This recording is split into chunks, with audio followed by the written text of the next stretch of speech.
En este caso vamos a trabajar con el ejercicio 24 del cuadernillo para ver cómo organizar la información tanto de eventos como de espacio muestral en un diagrama de Venn. La situación plantea, dados los siguientes eventos, ahí están determinados cada uno de ellos, se piden en un primer caso construir un diagrama de Venn para mostrar justamente esos eventos. Así que ahí es donde vamos a trabajar con el inciso A del ejercicio. El diagrama de Venn es este recuadro que estamos observando a continuación, en donde nosotros recuperamos la información en los conjuntos y analizamos qué pasa en cada caso.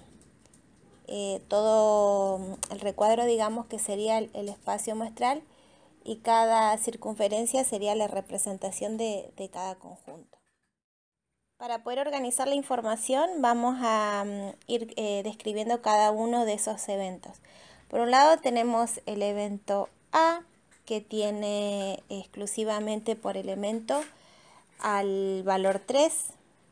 Por otro lado tenemos el evento B, que dentro de ese evento tenemos dos elementos, el 2 y el 4. Y por otro lado el evento C, que tiene los elementos 2, 4, 5, 6. Y bueno, y el espacio muestral de cada uno de esos eventos es en este caso el que contiene los elementos 2, 3, 4, 5 y 6. Vamos a ir analizando el ejercicio por partes. Primero que nada, en el primer caso tendríamos el suceso A, es decir que este diagrama dentro de esa circunferencia tiene que incluir todos los elementos que forman parte de A. Por otro lado tenemos el conjunto B, y dentro de ese conjunto tienen que quedar todos los elementos que forman parte de B. Y por último el conjunto C, y ahí dentro tienen que quedar incluidos todos los elementos que forman parte de C. Y bueno, finalmente el espacio muestral, que es el general, en el cual se contiene o se fracciona cada conjunto. Obviamente que también acá podemos empezar a analizar si son mutuamente excluyentes o no los eventos, pero eso digamos que en este caso no se analiza. Simplemente vamos a hacer foco en la parte, en la consigna del ejercicio, ¿sí? El inciso A me pide armar el diagrama de Venn. Al momento de armar un diagrama de Venn, otra de las cosas que hay que tener claritas es que, por ejemplo, acá estamos viendo solamente los sucesos A y B. En el sector que ahora está señalado, ese sector sería la intersección entre el suceso A y el suceso B, es decir, los elementos que forman parte del conjunto A, pero que también forman parte del conjunto B. Si avanzamos con el análisis del diagrama, por otro lado tenemos los sucesos B y C, que están, bueno, en este caso con distintos colores, y donde se acentúa ese cruce. Nuevamente tenemos, ahí deberían quedar contenidos los elementos que forman parte de B, pero que también forman parte de C. Y bueno, y por último, en este caso, como tengo tres sucesos, por otro lado tengo el suceso A y el suceso C. La zona que está acentuada, que ahora está señalada, serían los elementos que pertenecen tanto al suceso A como al suceso C. Y nos faltaría hacer el análisis general. ¿Qué sucede cuando tengo los tres eventos? Hay un sector que está sombreado por los tres colores o tramas de cada evento, que es el que está señalado en este momento. Y en ese sector debieran estar los elementos que forman parte de A, que forman parte de B y que también son parte del conjunto C o el evento C. Bueno, tenemos el diagramita ahí completo con cada uno de los eventos y sus elementos como fue dado en la situación original. Entonces, lo conveniente es arrancar por esta intersección general. Entonces, tengo que hacer observaciones. ¿Cuáles serían los elementos que forman parte de A, de B, pero también de C? Resulta ser que si yo analizo los tres sucesos, no hay ningún elemento que forme parte de A, de B y de C en forma simultánea. Por lo tanto, ese sector en esta situación me va a quedar vacío. No hay elementos para esa parte. Continúo. Vamos ahora por las intersecciones por partes. ¿Cuáles serían los elementos que formarían parte del suceso A y del suceso B? Si nosotros observamos, son mutuamente excluyentes. ¿Por qué? Porque no comparten elementos el conjunto A con el conjunto B. No hay elementos en común en esos, o sea, no hay elementos. Tenemos el 2 y el 4 por un lado y el 3 por el otro. Por lo tanto, en este caso, esa intersección también va a quedar vacía. Continuamos con la intersección entre el conjunto B y el conjunto C, o el evento B y el evento C.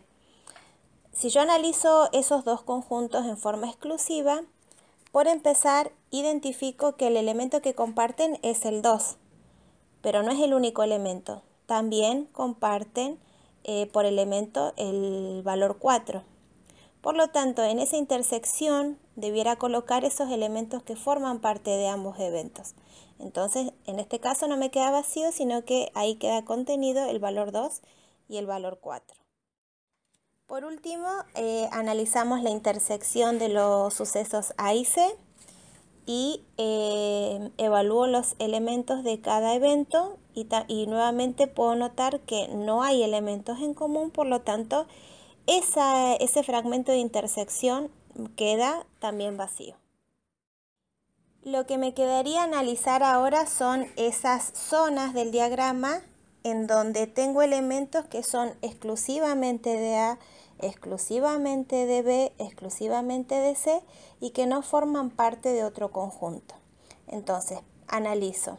En el conjunto A, ¿hay algún elemento que sea exclusivamente de A y que no forme parte de la intersección de los eventos B y C? Y sí. En este caso es el valor 3. Por lo tanto, en ese sector del diagrama queda contenido el número 3. Esta situación presenta elementos netamente numéricos, pero la situación puede presentar diversidad de elementos, ¿sí? Pueden ser variables cualitativas, cuantitativas, puede haber de todo tipo de elementos declarados, pero el análisis siempre es el mismo, hay que hacer la analogía. ¿Qué pasa con cada evento y qué pasa con las intersecciones? Y en este caso tengo tres conjuntos, pudiera tener dos, pudiera tener uno solo, pudiera tener más de tres. Pero siempre sugiero arrancar por la intersección de, digamos, de la mayor cantidad de eventos declarados. Continuamos con el diagrama y analizo. ¿Cuáles son los elementos que forman parte del suceso B? Exclusivamente del suceso B. Y podemos notar que no hay elementos que sean exclusivamente del evento B, sino que los dos únicos elementos que contiene son los que comparte con el suceso C. Finalmente, nos queda analizar los elementos que forman parte exclusivamente del suceso C. Entonces analizo la consigna y visualizo que contiene el 5 y el 6, que no forman parte de ninguna de las intersecciones. Por lo tanto, estos dos elementos debieran quedar en esa zona. Y bueno, y finalmente, si nosotros observamos en líneas generales la situación, podemos ver que me quedó completo los elementos del espacio muestral, quedan contenidos en los tres conjuntos o en los tres eventos A, B y C, ¿sí?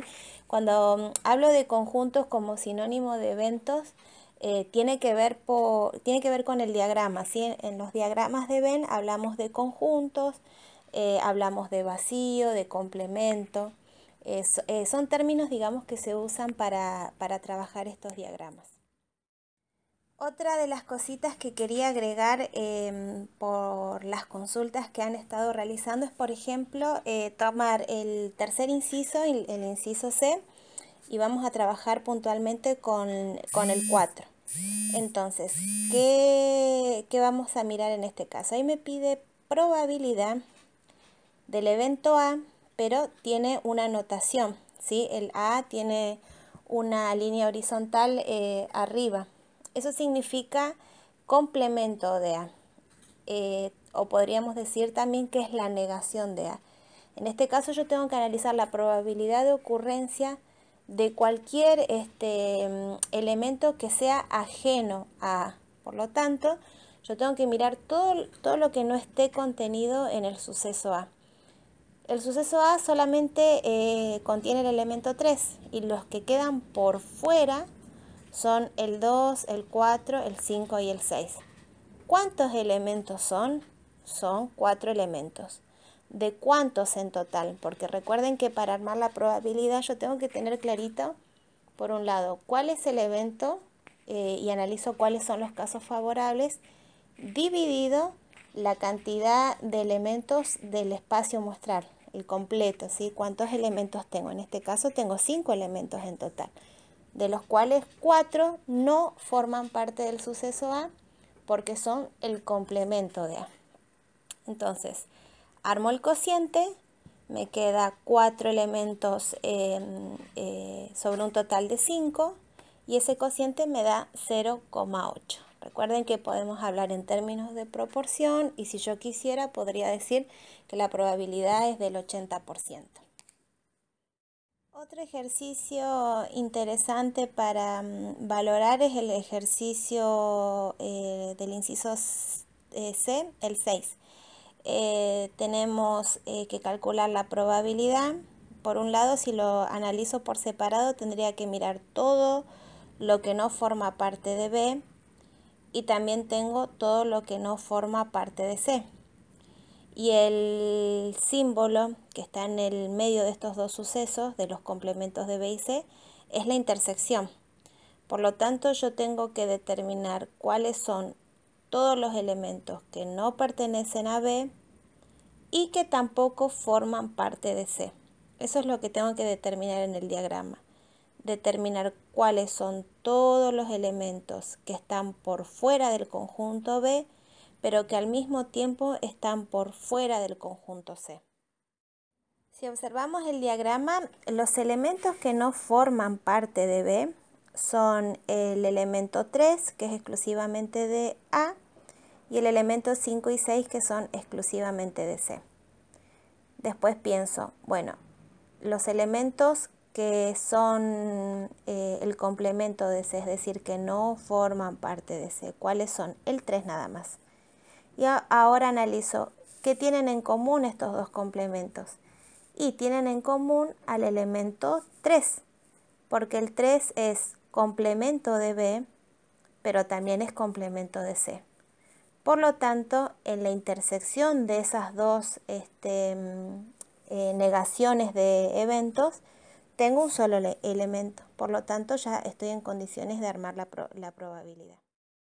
En este caso me queda por razón un elemento de 5 en total y cuando realizo el cociente me da 0,2 décimos. Por lo tanto, yo puedo decir que la probabilidad es de 0,2 o puedo decir que tienen una probabilidad de ocurrencia del 20%. Y bueno, y con esto ya hicimos el recorrido general del ejercicio 24.